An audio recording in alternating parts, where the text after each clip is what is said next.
मानता, जमीर के मरने को मौत मानता हूँ। उस दिनेश भाई पांडोर को भी, जगदीश भाई पांडोर को भी जोहार नमन। अभी जगदीश की जगह दिनेश भाई साथ में मीटिंगों में जाते रहते थे, इसलिए दिनेश भाई का नाम मुंह पे रहता है।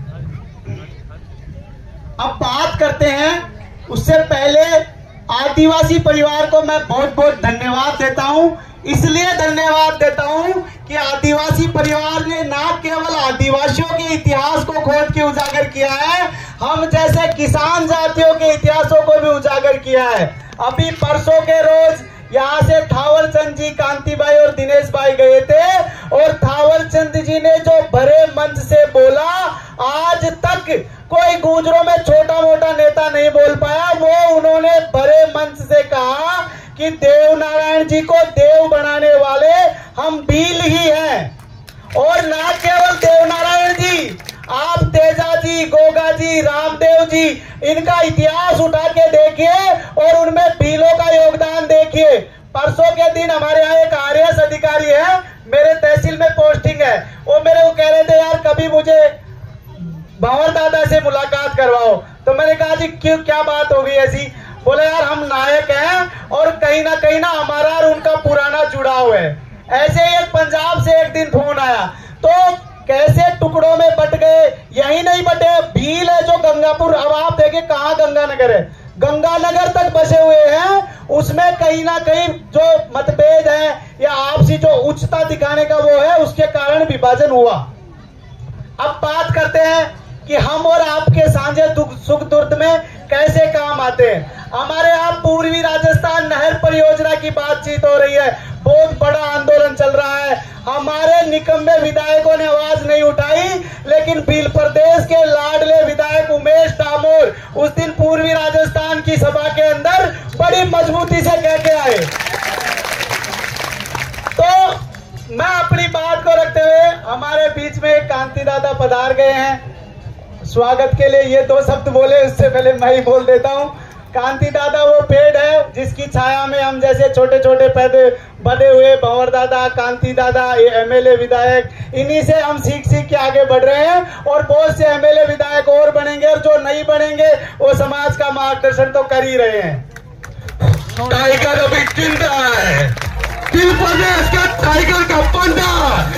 के साथ राजस्थान विश्वविद्यालय के प्रोफेसर गजेंद्र सिंह जी जाट भी, फोगाट साहब है उनका गोत्र, वो भी आ रहे थे, किसी कारणवश नहीं आ पाए। उन्होंने अपने यहाँ पे यहीं की एक भील बालिका है उदयपुर की, उसको पीएचडी कराई है और उसकी थीसिस है जो पूरी होने वाली है, और उसकी पीएचडी की थीसिस है भील प्रदेश एक ऐतिहासिक मांग, इस पे पीएचडी हो रही है।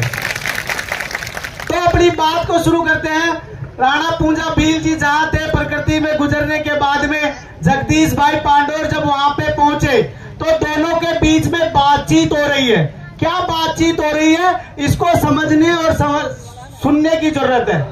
जब राणा पूंजा जी जगदीश भाई के से मिलते हैं कि ये भी वहीं से आया है जहां से मैं आया हूं, तो वो उनसे पूछते हैं कि तू क्या करके आया? तो वो बताता है कि दादा जैसे तुम करके आए हो, वही जनजागरण और वही स्वायत्त की लड़ाई मैं लड़के आया हूं।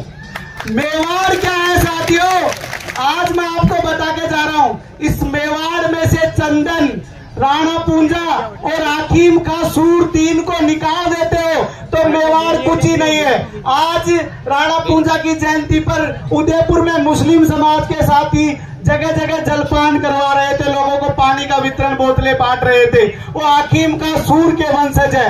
हम लोग यहाँ एकत्रित होके, आप लोग राणा पूंजा की जयंती बना रहे हो, आप राणा पूंजा के वंशज हो। और जिस चंदन की कुर्बानी दी पन्नादाई ने, सूरजमल गुर्जर का इकलौता वो लाल, हम उसके वंशज है। तो मेवाड़ में से चंदन, राणा पूंजा और हाकिम का सूर निकाल दिया तो मेवाड़ बचा ही कहाँ है? आप लोग तय कर लीजिए, महाराणा प्रताप के पिताजी की जगह किसकी कुर्बानी दी गई थी? तो जगदीश भाई कहते हैं कि मैं भी वहीं से आया हूँ, उसी इलाके से आया हूँ और वही लड़ाई लड़के आया हूँ जो आप लड़के आए थे। तो बोला क्या अब क्या हालात है? राणा पूंजा जी जगदीश भाई को पूछ रहे हैं, तो वो कह रहे हैं कि हालात थोड़े बदल गए हैं। हमारे बीच में मांगू दादाजी भी आ गए हैं, एक बार इनका भी कर दीजिए। बहुत बहुत धन्यवाद। हमारे बीच में घाटोल से अशोक जी भील और प्रतापगढ़ के मांगू दादा हमारे इस कार्यक्रम में शरीक हो रहे हैं। आपका इस पानरवा की पावन धरा पर आपका इस पंडाल में बहुत बहुत स्वागत और जोहार और अभिनंदन करते हैं। जोरदार तालियां बजाएं और तालियों के साथ में आपका स्वागत करें। हमारे प्रतापगढ़ से और घाटोल से चलकर हमारे बीच में मांगू दादा और अशोक जी भील विधायक प्रत्याशी प्रतापगढ़ मांगू दादा, घाटोल विधायक प्रत्याशी भाई अशोक जी, जिनको हम मीडिया के माध्यम से देखा करते हैं, आज हमारे सम्मुख प्रत्यक्ष रूप से उपस्थित हुए। आपका बहुत बहुत धन्यवाद। आपका हमें मार्गदर्शन व्यक्ति से सुनकर हमें बहुत अच्छा मार्गदर्शन प्राप्त होगा। आपका बहुत बहुत धन्यवाद। बहुत बहुत धन्यवाद संचालक महोदय, 2 मिनट और गई। तो साथियों, वो जो बातचीत राणा पूंजा भील और जगदीश भाई के बीच में हो रही थी, जो अधूरी रह गई थी, तो राणा पूंजा जी जगदीश भाई को पूछते हैं कि अभी भी भील पहले की तरह इकट्ठा रहे, हिलमिल रहे हुए या ना रहे हुए? तो जगदीश भाई कह रहे हैं कि बीच में थोड़ा बहुत हो गया था, हम लोगों ने मिलकर जन जागरण किया और हिलमिल रहते हैं। तो फिर राणा पूंजा जी कहते हैं तो फिर उन्हें कोई गुलाम नहीं बना सकता। फिर अगला प्रश्न पूछते हैं कि क्या अभी भी पहले की तरह अपनी रीति रिवाज और परंपराओं को मानते हैं या भूल गए? तो जगदीश भाई कहते हैं कि थोड़ा बहुत मिस्टेक हो गया था, आदिवासी परिवार वो सुधार कर रहा है। तो राणा पूंजा कहता है कि अब उनको कोई गुलाम नहीं बना सकता। फिर राणा पूंजा पूछते हैं कि क्या अभी भी अपने बुजुर्गों की कही हुई उचित बातों का मान सम्मान और अमल करते हैं या नहीं करते?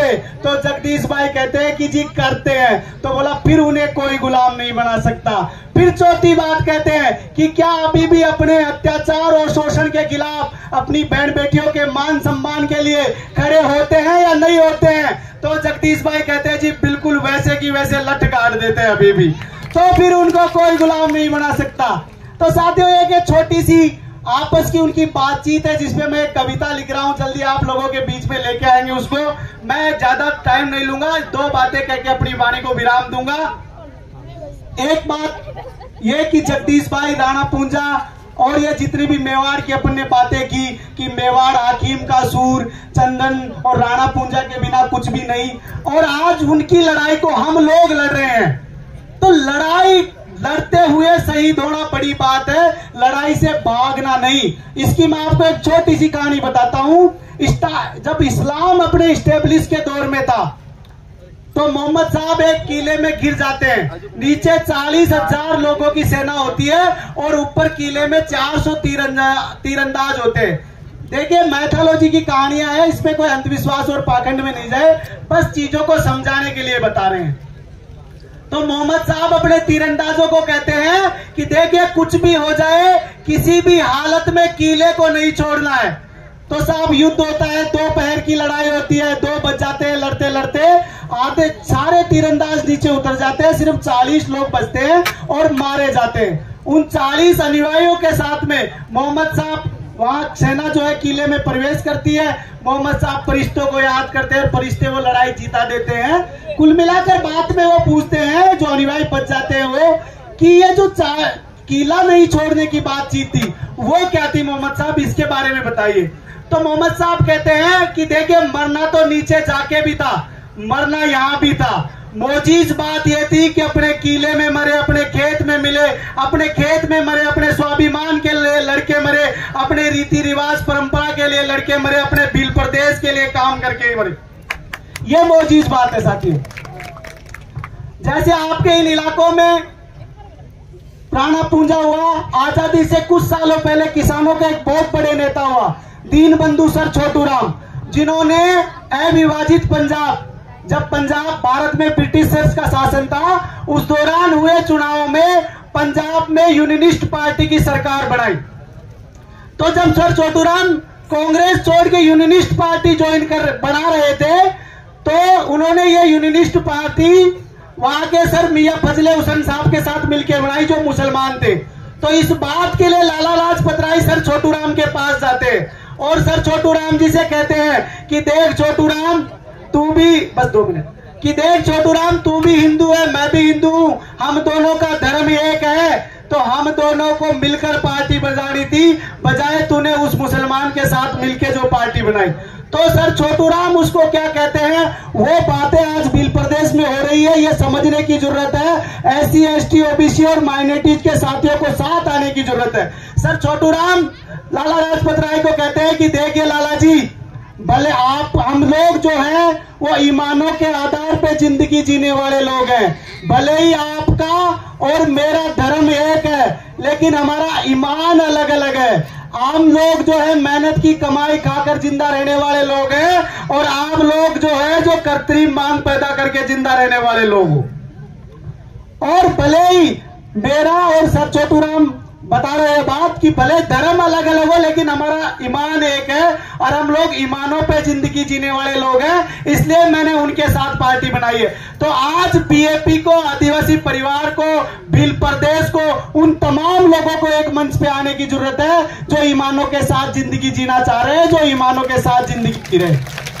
बस इन्हीं बातों के साथ आप लोगों से विदा लेते हैं, फिर मिलते रहेंगे, भील प्रदेश में आते रहते हैं। जय जवाहर, जय आदिवासी एक नारा लगा देते हैं, मैं बोलूंगा मान रहे सम्मान रहे, आप लोग बोलेंगे भील प्रदेश का नाम रहे। अरे मान रहे सम्मान रहे, भील प्रदेश का नाम रहे, मान रहे सम्मान रहे, भील प्रदेश का नाम रहे। बहुत बहुत धन्यवाद, हार्दिक धन्यवाद। बहुत ही ओजस्वी तरीके से महावीर जी गुजर साहब ने अपना